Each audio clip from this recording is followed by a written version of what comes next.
María Zambrano, filosofía y poesía. A modo de prólogo. Este libro, me sea permitido decirlo, nacido más que construido, lo fue en un momento de extrema, no me atrevo a decir imposibilidad, lo cual no me parece tan excepcional, ya que no se pasa de lo posible a lo real, sino de lo imposible a lo verdadero. Y por eso digo nacido, que es lo que para un ser viviente es lo más imposible, incluido al animal, a la planta, quizás a la piedra misma, a lo que forma la órbita del verdadero universo, y así, para no desanimar al siempre inverosímil lector, he de contar un poco cómo nació en la ciudad de Morelia, capital del estado de Michoacán, en México, en un otoño de indecible belleza. Había ido quien esto escribe también de un modo inverosímil a México, e inverosímilmente también esta actual edición la preparó para ser publicada en una colección mexicana. ¿Por qué y cómo escribí este libro entonces?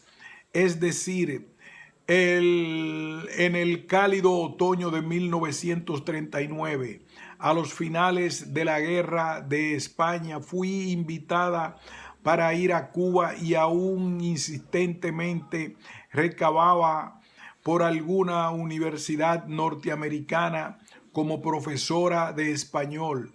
Había yo ido en los comienzos de la guerra de España, cuando me casé en septiembre de 1936, tras de una larga y azarosa travesía en un barco español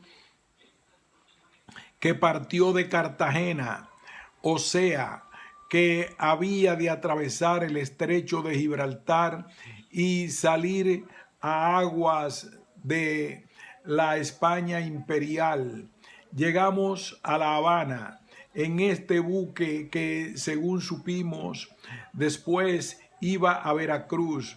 Mas al llegar a La Habana, bajo el poder del general Fulgencio Batista, el barco fue detenido, su tripulación encarcelada y nosotros solamente sustraídos a esta suerte por un pasaporte diplomático. Creo haberlo ya relatado que prodigiosamente en un lugar llamado La Bodeguita de en medio nos ofrecieron una cena unos cuantos intelectuales de izquierda, entre ellos el muy joven inédito José Lezama Lima, quien me sorprendió por su silencio y por referirse a lo poco que yo había publicado en la revista de Occidente, y todavía más haber visto mi nombre entre los profesores. Yo era simplemente ayudante que fuimos a dar clase de filosofía en este preclaro lugar. Fui invitada también a dar una conferencia en el Lyceum Club Femenino, lo que no hice sino aconsejada por el embajador de España, que aún allí se mantenía. No olvidaré nunca, y me cabe decir que tampoco durante muchos años fue olvidada aquella conferencia mía sobre mi maestro Ortega y Gasset.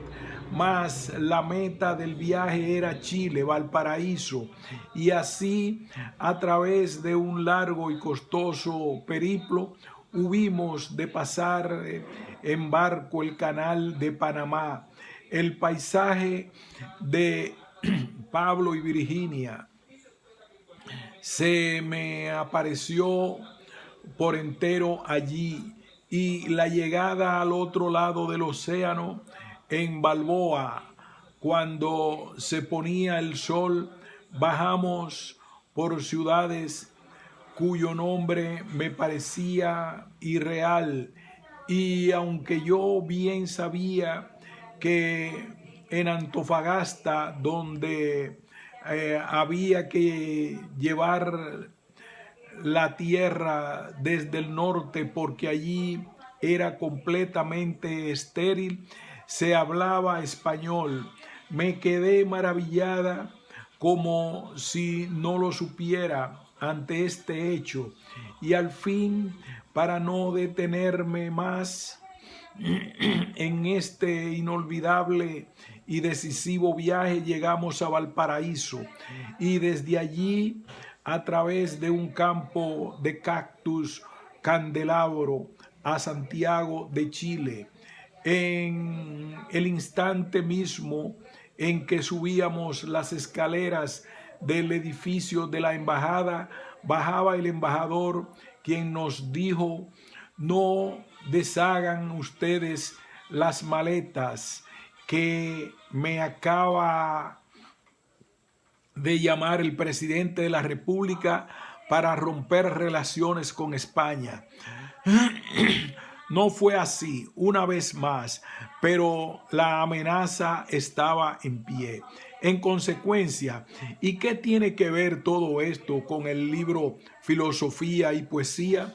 Pues que trata de su génesis, de su nacimiento. Meses después, cuando fue llamada a filas la quinta de mi compañero, decidimos regresar a España en el momento en que era más evidente que nunca la derrota de la causa en que creíamos.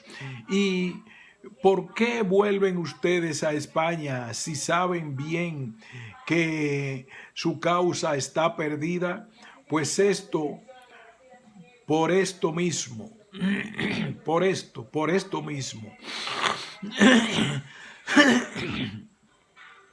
Y ya con esto me acerco a este libro, Filosofía y Poesía.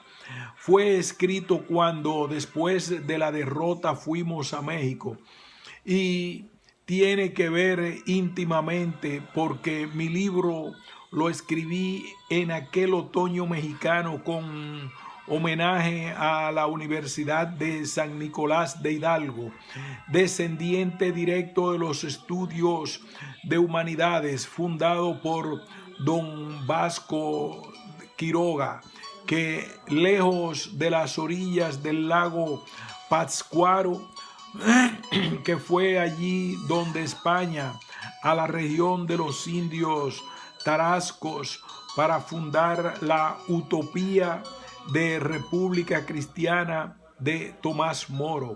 Utópico para mí el escribir este pequeño libro, pues que, siendo irrenunciable en mi vida la vocación filosófica, era, como lo hice en la Universidad de San Nicolás de Hidalgo, filosofía. Entiendo por utopía la belleza irrenunciable y aún la espada del destino de un ángel que no conduce hacia aquello que sabemos imposible. Como el autor de estas líneas ha sabido siempre que filosofía, ella, y no por ser mujer, nunca la podría hacer. Y la coincidencia se revela hasta en las palabras, pues en mi adolescencia alguien me preguntaba, a veces con compasión, a veces con ironía un tanto cruel: ¿y por qué va usted a estudiar filosofía? Porque puedo dejar de hacerlo. Y en este libro he escrito en aquel precioso otoño de 1939, que utópico me parecía el más alto grado poderlo escribir.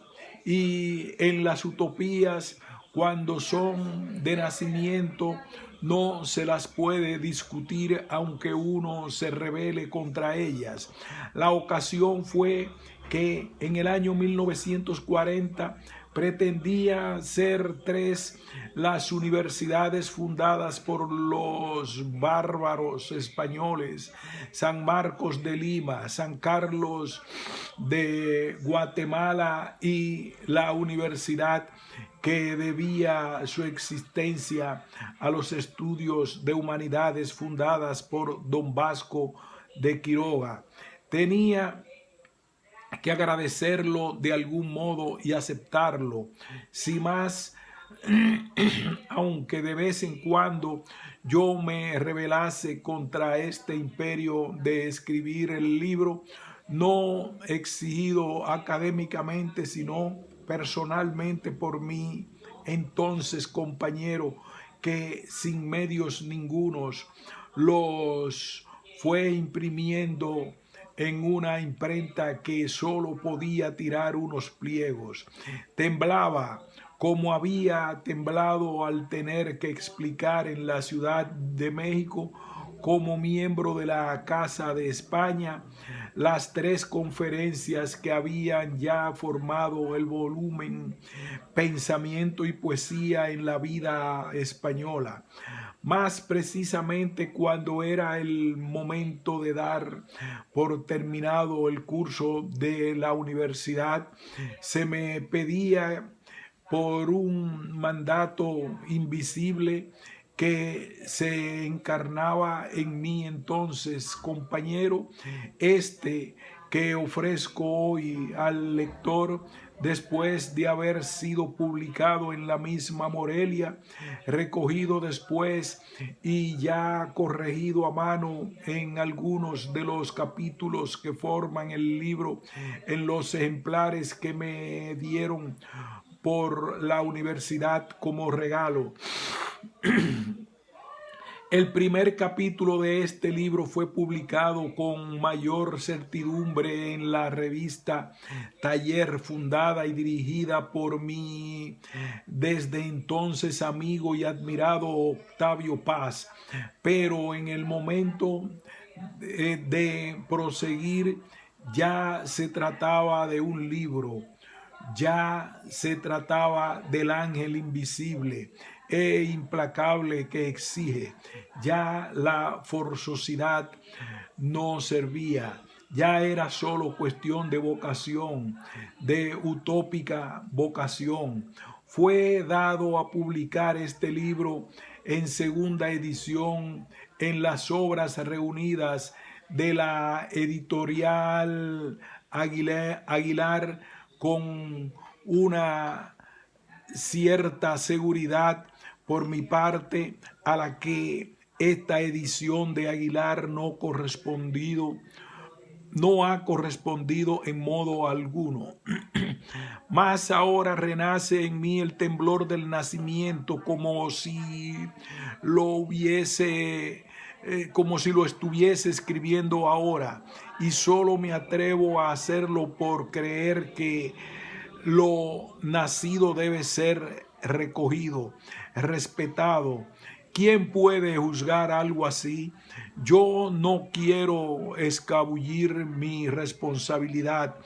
Se debe a un condescendimiento, no a la búsqueda de una altura. Sabido es que lo más difícil no es ascender, sino descender. Mas he descubierto que el condescendimiento es lo que otorga legitimidad, más que la búsqueda de las alturas. La virtud de la Virgen María fue no el encumbrarse, sino el condescender. Eso sí, no sola. Yo no pretendo que en mí se cumpla, ni en este libro, especialmente la virginal virtud. No podría ser, pero sí veo claro que vale más condescender ante la imposibilidad que andar errante, perdido en los infiernos de la luz. Júzgueme, pues, el eventual lector desde este ángulo, que he preferido la oscuridad que en un tiempo ya pasado descubrí como penumbra salvadora, que andar errante, solo, perdido en los infiernos de la luz. Es mi justificación.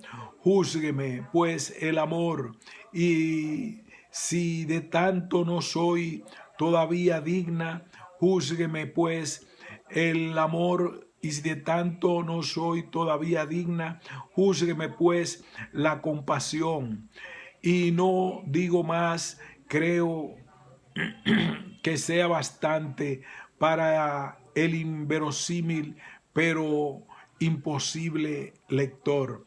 María Zambrano, Madrid, 15 de febrero 1987.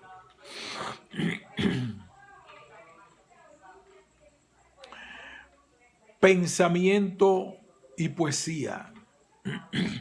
A pesar de que en algunos mortales afortunados poesía y pensamiento hayan podido darse al mismo tiempo y paralelamente, a pesar de que en otros más afortunados todavía poesía y pensamiento hayan podido trabarse en una sola forma expresiva, la verdad es que pensamiento y poesía se enfrentan con toda gravedad a lo largo de nuestra cultura. Cada una de ellas quiere para sí eternamente el alma donde anida, y su doble tirón puede ser la causa de algunas vocaciones malogradas y de mucha angustia sin término anegada en la esterilidad. Pero hay otro motivo más decisivo que no podamos abandonar el tema, y es que hoy poesía y pensamiento se nos aparecen como dos formas insuficientes y se nos antojan dos mitades del hombre, el filósofo y el poeta. No se encuentra el hombre entero en la filosofía, no se encuentra la totalidad de lo humano en la poesía. En la poesía encontramos directamente al hombre concreto, individual; en la filosofía al hombre en su historia universal, en, en su querer ser. La poesía es encuentro, don, hallazgo por gracia. La filosofía busca requerimiento, guiado por un método. Es un Platón donde encontramos entablada la lucha con todo su vigor entre las dos formas de la palabra, resuelta triunfalmente para el logos del pensamiento filosófico, decidiéndose lo que pudiéramos llamar la condenación de la poesía, inaugurándose en el mundo de Occidente la vida azarosa y como al margen de la ley de la poesía, su caminar por estrechos senderos, su andar errabundo y a ratos extraviado, su locura creciente, su maldición, desde que el pensamiento consumó su toma de poder. La poesía se quedó a vivir en los arrabales, arisca y desgarrada, diciendo a voz en grito todas las verdades inconvenientes, terriblemente indiscreta y en rebeldía, porque los filósofos no han gobernado aún ninguna república. La razón por ellos establecida ha ejercido un imperio decisivo en el conocimiento, y aquello que no era radicalmente racional, con curiosas alternativas, o ha sufrido su fascinación o se ha alzado en rebeldía. No tratamos de hacer aquí la historia de estas alternativas, aunque ya sería de gran necedad, sobre todo estudiando sus íntimas conexiones con el resto de los fenómenos que imprimen carácter a una época. Antes de acometer la empresa, vale más esclarecer el fondo del dramático conflicto que motiva tales cambios.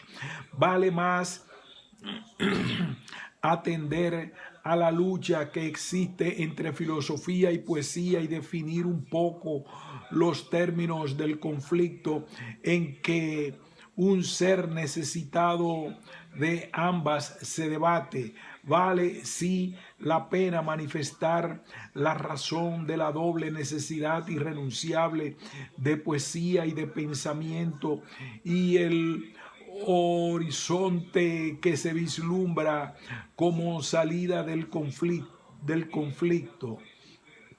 Horizonte que, de no ser una alucinación nacida de una singular avidez, de un obstinado amor que sueña una reconciliación más allá de la disparidad actual, sería sencillamente la salida de un mundo nuevo de vida y conocimiento. En el principio era el verbo, el logos, la palabra creadora y ordenadora que pone en movimiento y legisla.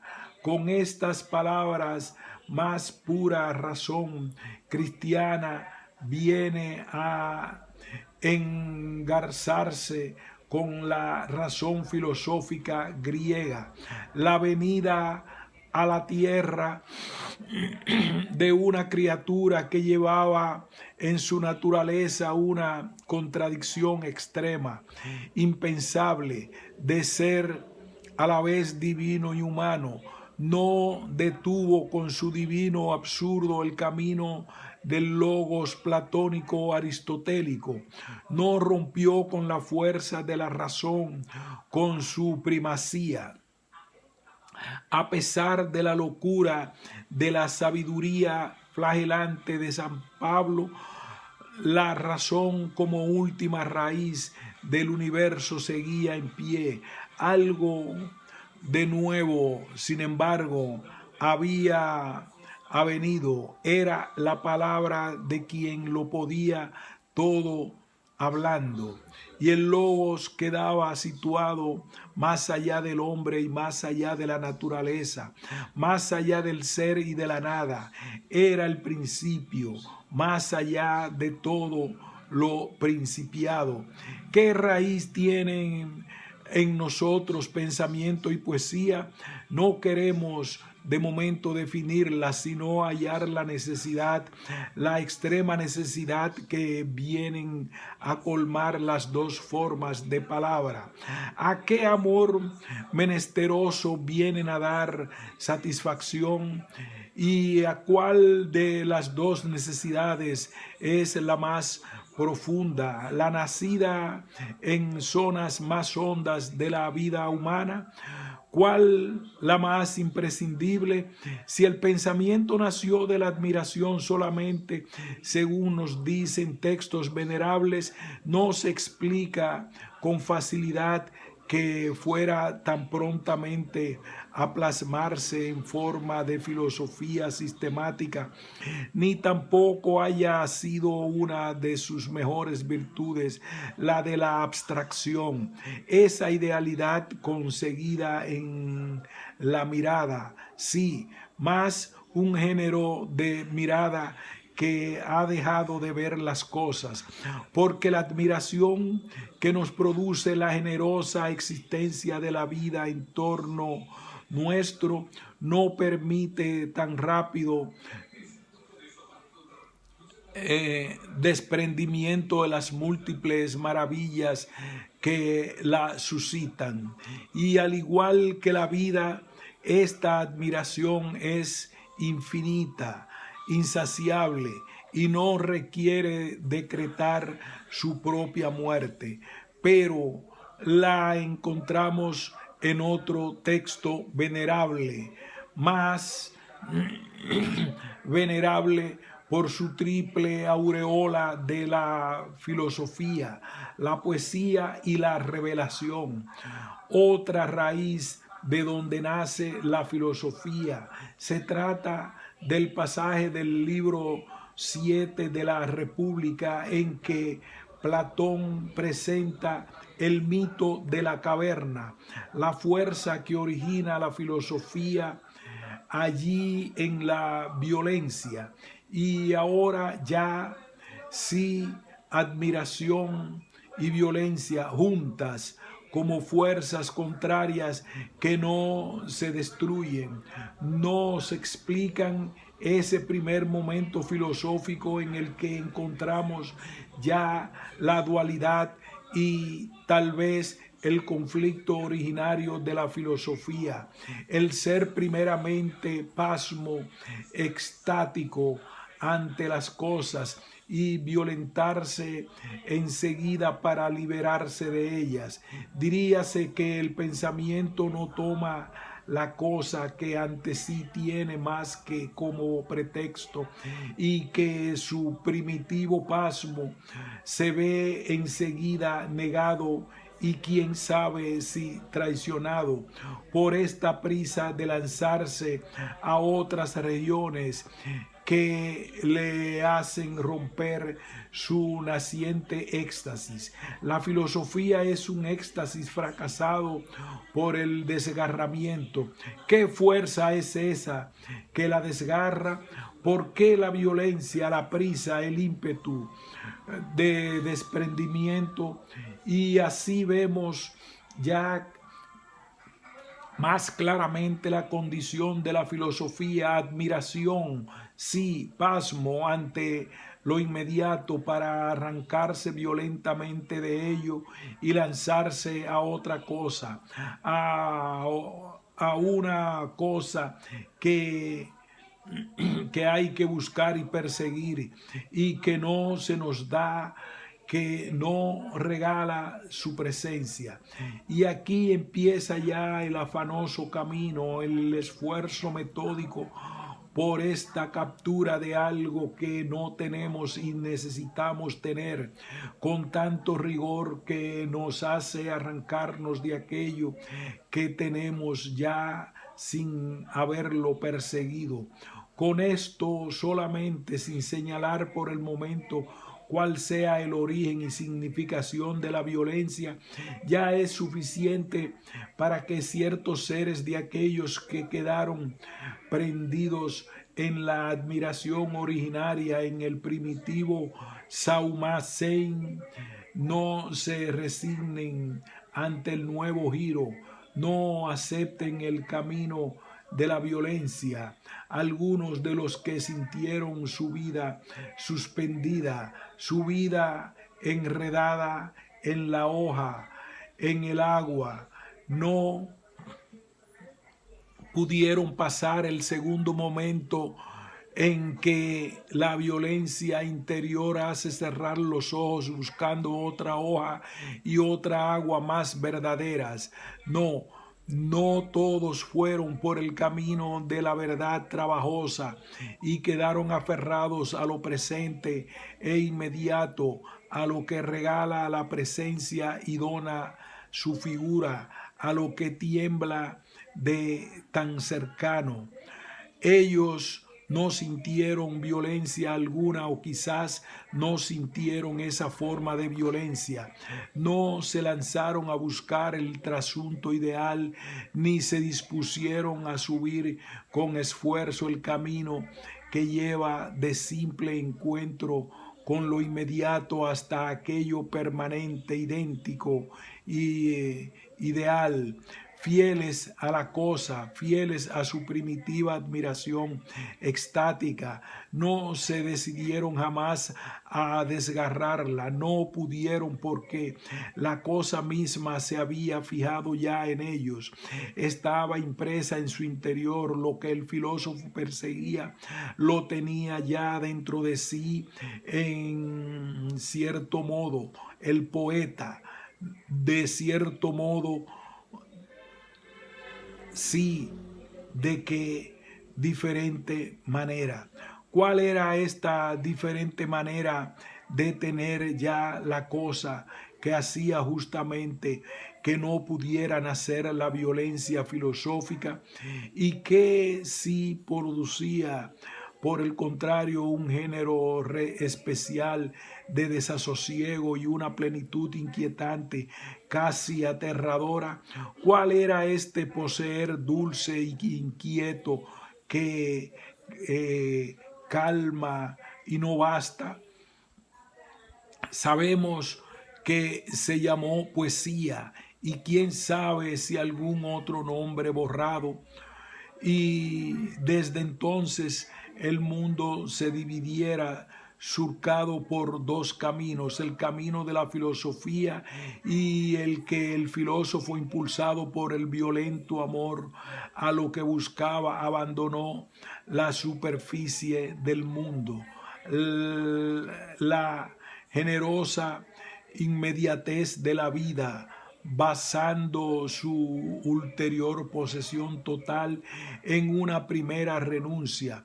El ascetismo había sido descubierto como instrumento de ese género de saber ambicioso. La vida, las cosas serían exprimidas de una manera implacable, casi cruel. El pasmo primero sería convertido en persistente interrogación. La inquisición del intelecto ha comenzado su propio martirio, y también el de la vida. El otro camino es el de poeta. El poeta no renunciaba ni apenas buscaba, porque tenía por lo pronto lo que ante sí, ante sus ojos, oídos y tacto, aparecía. Tenía lo que miraba y escuchaba, lo que tocaba, pero también lo que aparecía en sus sueños y sus propios fantasmas interiores, mezclados en tal forma con los otros, con los que vagaban fuera, que juntos formaban un mundo abierto donde todo era posible. Los límites se alteraban de tal modo que acababa por no haberlos. Los límites de lo que descubre el filósofo, en cambio, se van precisando y distinguiendo de tal manera que se ha formado ya un mundo con su orden y perspectiva, donde ya existe el principio y lo principiado, la forma y lo que está bajo ella. El camino de la filosofía es el más claro, el más seguro. La filosofía ha vencido en el conocimiento, pues que ha conquistado algo firme, algo tan verdadero, compacto e independiente, que es absoluto, que en nada se apoya y todo viene a apoyarse en él. La aspereza del camino y la renuncia ascética ha sido largamente compensada. En Platón, el pensamiento, la violencia por la verdad, ha reñido tan tremenda batalla como la poesía. Se siente su fragor en innumerables pasajes de sus diálogos dramáticos, donde luchan las ideas y bajo ellas otras luchas aún mayores se adivinan. La mayor quizás es la de haberse decidido por la filosofía, quien parecía haber nacido para la poesía. Y tan es así que en cada diálogo pasa siquiera rozándola, comprobando su razón, su justicia, su fortaleza, mas también es ostensible que en los pasajes más decisivos, cuando parece agotado ya el camino de la dialéctica y como un más allá de las razones, irrumpe el mito poético, así en la República, en el banquete, en el Fedón, de tal manera que al acabar la lectura de este último, el más sobrecogedor y dramático de todos, nos queda la duda acerca de la íntima verdad de Sócrates y la idea del maestro callejero, su vocación de pensador trotacalles,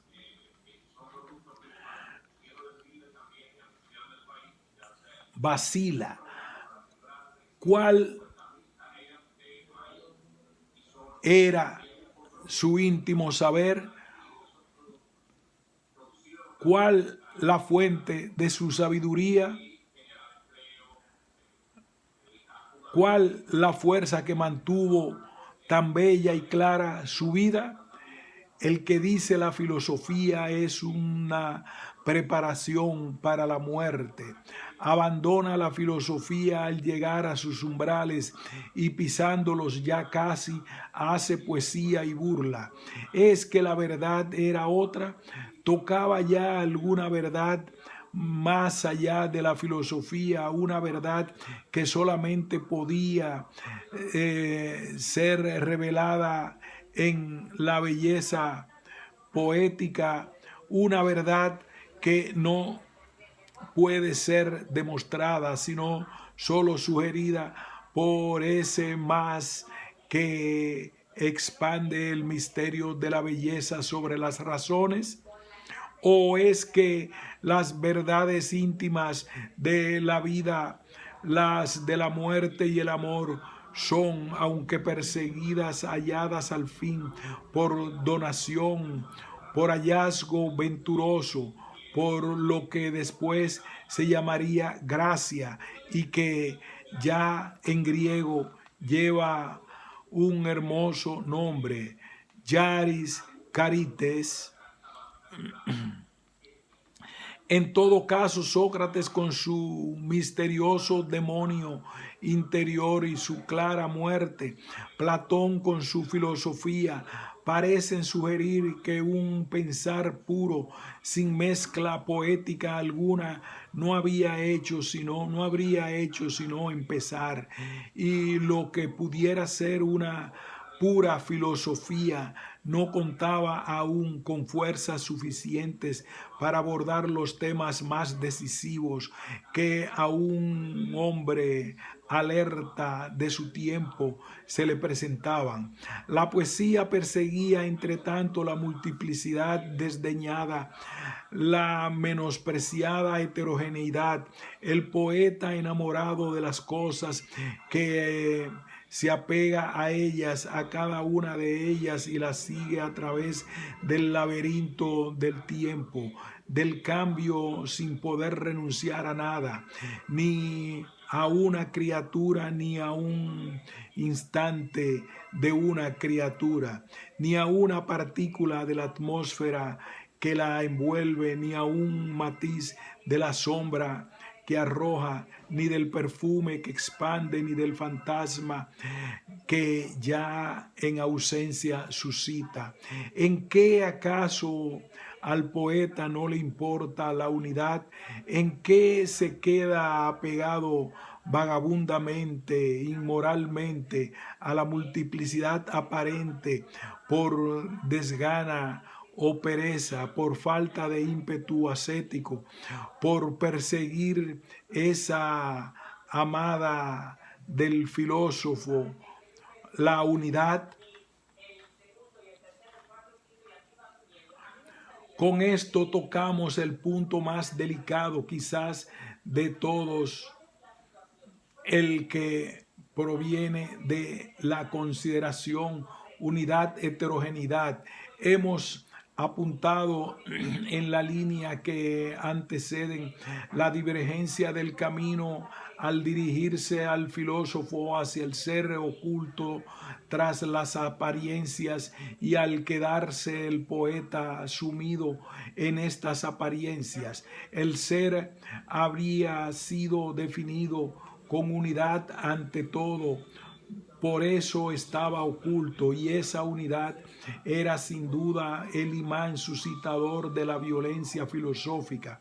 Las apariencias se destruyen unas a otras y están en perpetua guerra. Quien vive en ellas perece. Es preciso salvarse de las apariencias primero y salvar después las apariencias mismas, resolverlas, volverlas coherentes con esa invisible unidad. Y quien ha alcanzado la unidad ha alcanzado también todas las cosas que son, pues cuanto que son y participan de ella en cuanto que son unas. Quien tiene pues la unidad lo tiene todo. ¿Cómo no explicarse la urgencia del filósofo, la violencia terrible que le hace romper las cadenas que le amarran a la tierra y a sus compañeros? ¿Qué ruptura no estaría justificada por esta esperanza de poseerlo todo? Todo. Si Platón nos resulta tan seductor en el mito de la caverna, es ni más ni menos porque en él nos descubre la esperanza de la filosofía, la esperanza que es la justificación última, total, la esperanza de la filosofía mostrándose que la tiene, pues religión, poesía y hasta esa forma especial de la poesía que es la tragedia son formas de la esperanza, mientras la filosofía queda desesperanzada, desolada más bien, y no han hecho tal vez otra cosa más alto, no han, otra cosa. Los más altos filósofos, al final de sus cadenas de razones hechas para romper las cadenas del mundo y de la naturaleza, hay algo que las rompe a ellas también y que se llama a veces vida teorética, a veces amor del intelectualis, a veces autonomía de la persona humana. Hay que salvarse de las apariencias, dice el filósofo, por la unidad, mientras el poeta se queda adherido a ellas, a las seductoras apariencias. ¿Cómo puede, si es hombre, vivir tan disperso? Asombrado y disperso es el corazón del poeta. Mi corazón latía atónito y disperso.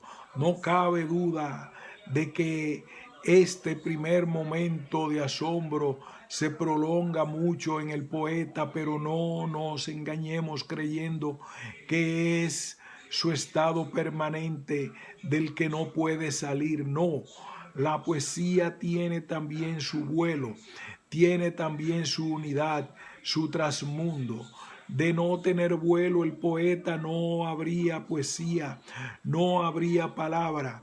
Toda palabra requiere un alejamiento de la realidad a la que se refiere. Toda palabra es también una liberación de quien la dice. Quien habla, aunque sea de las apariencias, no es del todo esclavo.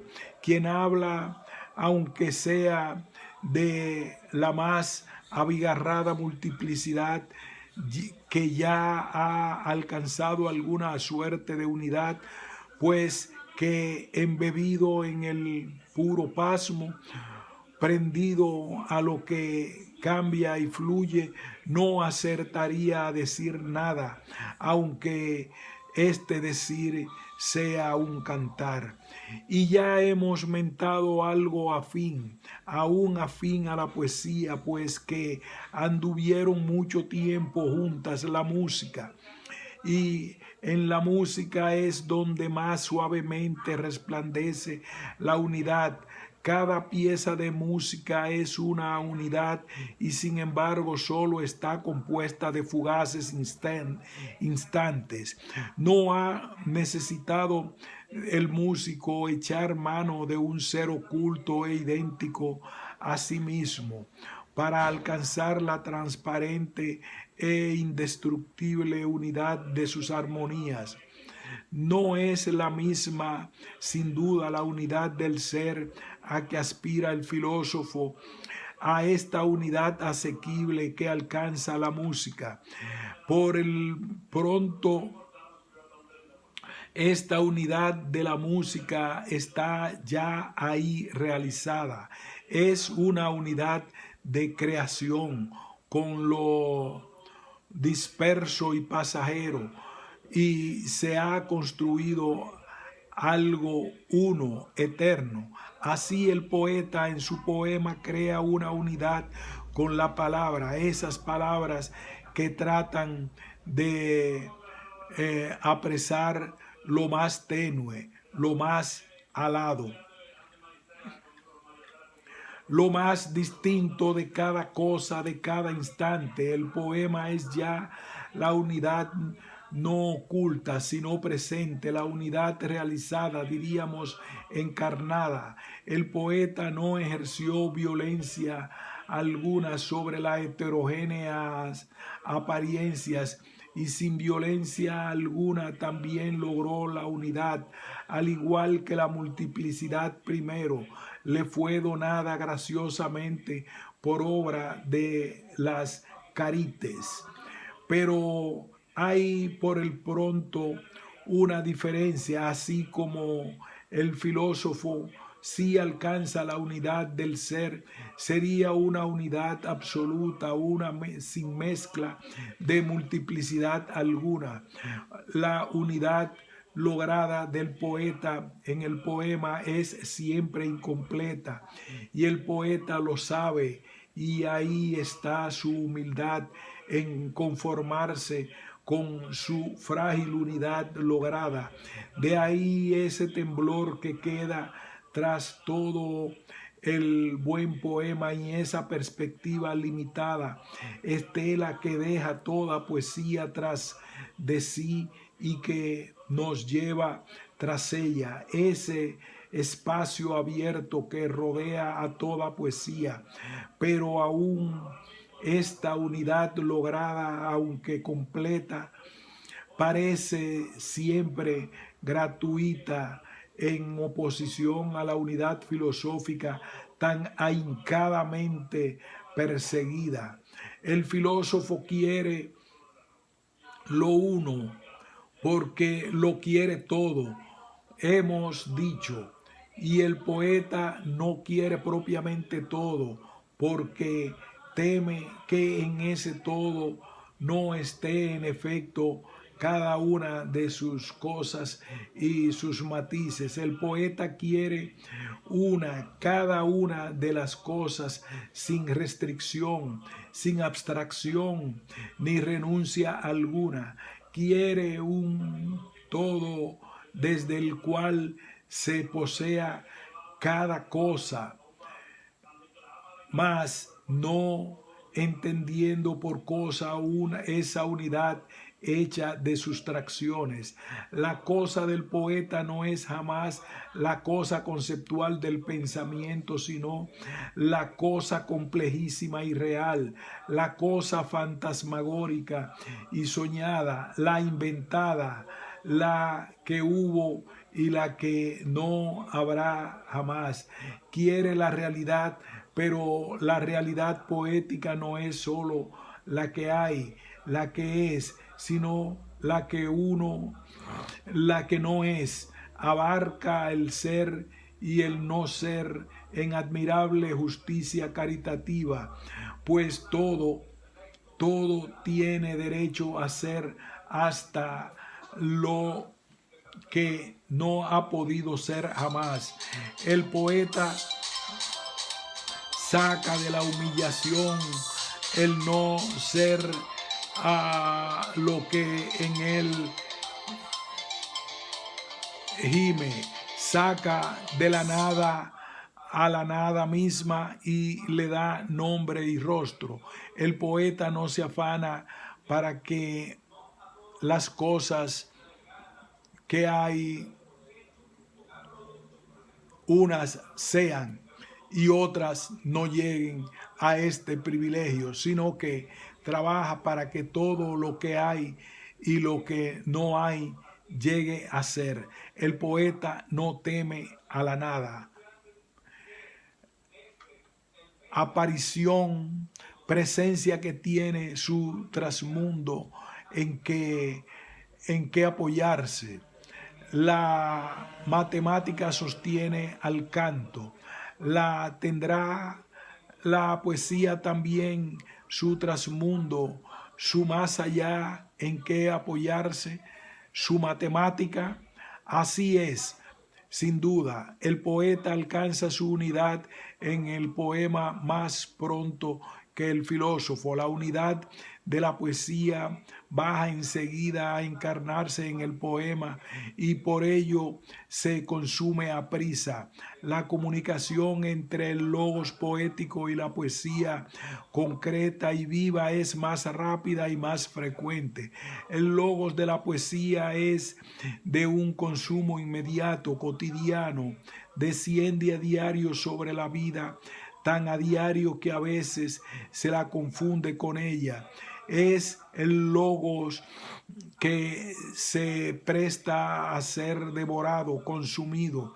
Es el logos disperso de la misericordia que va a quien la necesita, a todos los que lo necesitan, mientras que el de la filosofía es inmóvil, no desciende y solo es asequible a quien puede alcanzarlo por sus pasos. Todos los hombres tienen por naturaleza deseo de saber, dice Aristóteles al comienzo de su metafísica, justificando así de antemano este saber que se busca, mas pasando por alto que en efecto todos los hombres necesitan este saber. Se presenta enseguida la pregunta en qué pedimos cuenta a la filosofía, como si todos te necesitan, tampoco son los que te alcanzan. Es que alguna vez la filosofía ha sido a todos, es que en algún tiempo el logos ha amparado la endeble vida de cada hombre. Si hemos de hacer caso de lo que dicen los propios filósofos, sin duda, de hacer caso de lo que dicen los propios filósofos, sin duda que no. Mas es posible que más allá de ellos mismos haya sido en alguna dimensión, en alguna manera, en algo sin duda muy vivo y muy valioso, que ahora cuando aparece destruido con inconsciente despreocupación de algunos filósofos a quienes parece dejar indiferente el que la filosofía sirva ahora cuando vemos su vacío en la vida del hombre, es cuando más nos damos cuenta. Pero con la poesía, en cambio, no cabe esa cuestión. La poesía humildemente se nos planteó a sí misma, no se estableció a sí misma, no comenzó diciendo que todos los hombres naturalmente necesitan de ella. Es una y es distinta para cada uno. Su unidad es la clásica, eh, tan coherente que puede plegarse, ensancharse y casi desaparecer. Desciende hasta su carne y su sangre, hasta su sueño. Por esto la unidad a que el poeta aspira está lejos de la unidad hacia la que se lanza el filósofo. El filósofo quiere lo uno, sin más, por encima de todo. Y es porque el poeta no cree en la verdad, en esa verdad que presupone que hay cosas que son y cosas que no son, y en la correspondencia verdad y engaño. Para el poeta no hay engaño, sino en el único, sino es el único de excluir por mentirosas ciertas palabras. De ahí que frente a un hombre de pensamiento, el poeta produzca la imprecisión primera, perdón, de ahí que frente a un hombre de pensamiento el poeta produzca la impresión primera de ser un escéptico. Mas no es así. Si ningún poeta puede ser escéptico, ama la verdad, mas no la verdad excluyente, no la verdad imperativa, electora, seleccionadora de aquello que va a erigirse en dueño de todo lo demás, de todo. Y no se habrá querido para eso el todo, para poder ser poseído, abarcado, dominado. Algunos indicios hay de ello. Sea o no así, el todo, el poeta es bien diferente. Sin, pues, no es el todo como horizonte ni como principio, sino el todo, en todo caso, un todo a posteriori que solo lo será cuando la verdad filosófica era adquirida paso a paso, esforzadamente, de tal manera que al arribar a ella se siente ser uno mismo, quien la ha encontrado. Soberbia de la filosofía y la unidad y la gracia que el poeta halla como fuente milagrosa en su camino son regaladas, descubiertas de pronto y del todo, sin rutas preparatorias, sin pasos ni rodeos. El poeta no tiene método ni ética. Este es, al parecer, el primer frente a frente del pensamiento y la poesía en su encuentro originario, cuando la filosofía soberbia se libera de lo que fue su calidad matriz, cuando la filosofía se resuelve a ser razón que capta el ser que expresado en el logos nos muestra la verdad como teniéndola No ha sido la filosofía el único camino del hombre desde la tierra hasta este alto cielo inmutable donde resplandecen las ideas. El camino sí se hizo, pero hay algo en el hombre que no es razón ni ser, ni unidad ni verdad. Esa razón, ese ser, esa unidad, esa verdad. Mas no era fácil demostrarlo, ni se quiso, porque la poesía no nació en la polémica y su generosa presencia jamás se afirmó polémicamente, no surgió frente a nada.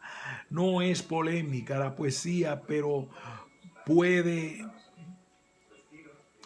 puede desesperarse y confundirse bajo el imperio de la fría claridad del logos filosófico y aún sentir tentaciones de cobijarse en su recinto que nunca ha podido contenerla ni definirla.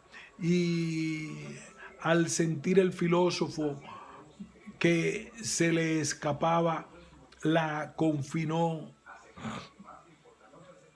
vagabunda, errante. La poesía pasó largos siglos y hoy mismo apenas angustia y contemplar su limitada fecundidad, porque la poesía nació para ser la sal de la tierra y grandes regiones de la tierra no la reciben todavía. La verdad quieta, hermética, todavía no la recibe.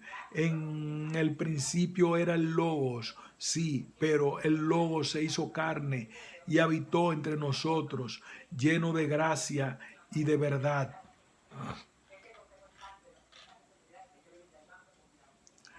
Poesía y ética.